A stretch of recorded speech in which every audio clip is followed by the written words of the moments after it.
हरियाणा की मनोहर सरकार 27 अक्टूबर को अपने 9 साल पूरे करने जा रही है और इस दौरान सरकार की क्या कुछ उपलब्धियां रही, विपक्ष मनोहर सरकार पर क्यों हमलावर है, यह जानने के लिए एनबी न्यूज के हरियाणा ब्यूरो चीफ राकेश गुप्ता ने कैबिनेट मंत्री देवेंद्र सिंह बबली से खास बातचीत की।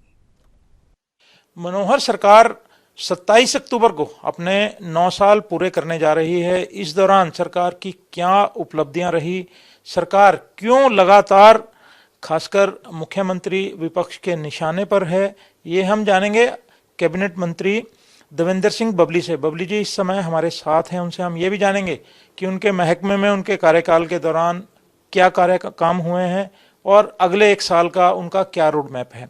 नमस्कार जी।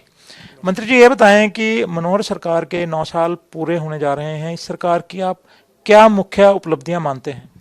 देखिएगा, पहले जो 5 साल सरकार थी भारतीय जनता पार्टी की सरकार थी और ये दूसरी सरकार में हम गठबंधन में हैं। और मैं ये कह सकता हूँ कि कोविड का एक दौर आया, एक महामारी थी जिसकी वजह से काफ़ी देश में, पूरे विश्व में या हरियाणा प्रदेश में जो एक प्रगति का पहिया था वो रुक गया था। किसान आंदोलन भी था, उसके बावजूद भी प्रदेश आगे कैसे बढ़े, हमारी गठबंधन सरकार ने उस पर काम किया।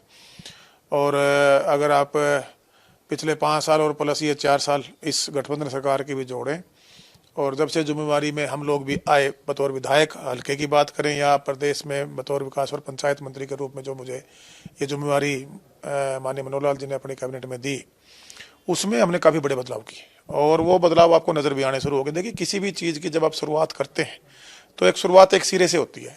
उस सिरे से शुरुआत करने पर जब उस इम्प्लीमेंट को आपको कंप्लीट करना होता है तो उसमें एक समय लगता है।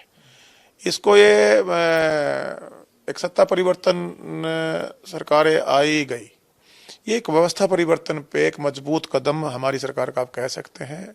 मैं अगर अपने डिपार्टमेंट की बात करूं, जो गांव का विकास का एक सपना दिखाया जाता था, उस पे स्टेजों से बड़े बड़े भाषण दिए जाते थे, शहरीकरण की बड़ी गूंज होती थी, लेकिन एक्चुअल में अगर वो काम की शुरुआत अगर किसी ने की है तो वो हमने की है। गली नाली और चौपाल, उससे आगे हमने गांव को बढ़ाया है। ठीक है, विपक्ष में हर टाइम आलोचना करना उनका अपना धर्म बना लिया है।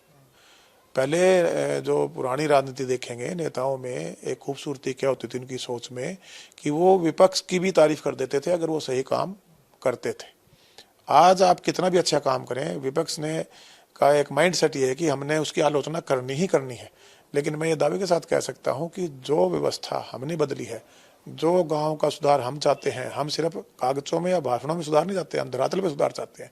और उस धरातल पे हम आपको ये इम्प्लीमेंटेशन नजर आएगी। बड़ी बड़ी बिल्डिंग है, 4-4, 5-5 करोड़ के जो कम्युनिटी सेंटर, जोड़ों का सुधार, आप जाके एक बार विजिट कीजिए गांव के अंदर। हर गांव के अंदर कहीं ना कहीं, हर दूसरे गांव में आपको इतनी डेवलपमेंट नजर आएगी कि आने वाले 1 साल के अंदर जो पैसा हमने अब नीचे भेजने का काम किया है कि हमारा गांव बदले हुए नजर आएंगे। और जो शहरीकरण की बात थी वो सच होती है, आपको नजर आएगी। काम की शुरुआत जहां से होती है उसमें समय लगता है, आखिरी छोर पर पहुंचाने में हम शुरुआत कर चुके हैं।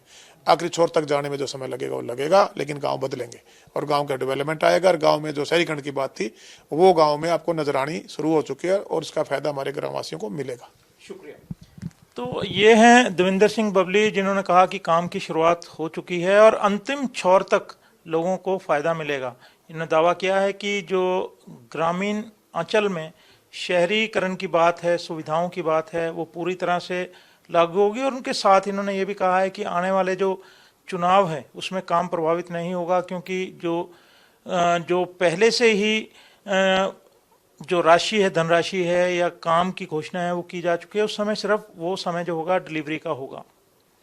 एनबी न्यूज़ के लिए चंडीगढ़ से कैमरामैन रिजवान के साथ राकेश गुप्ता।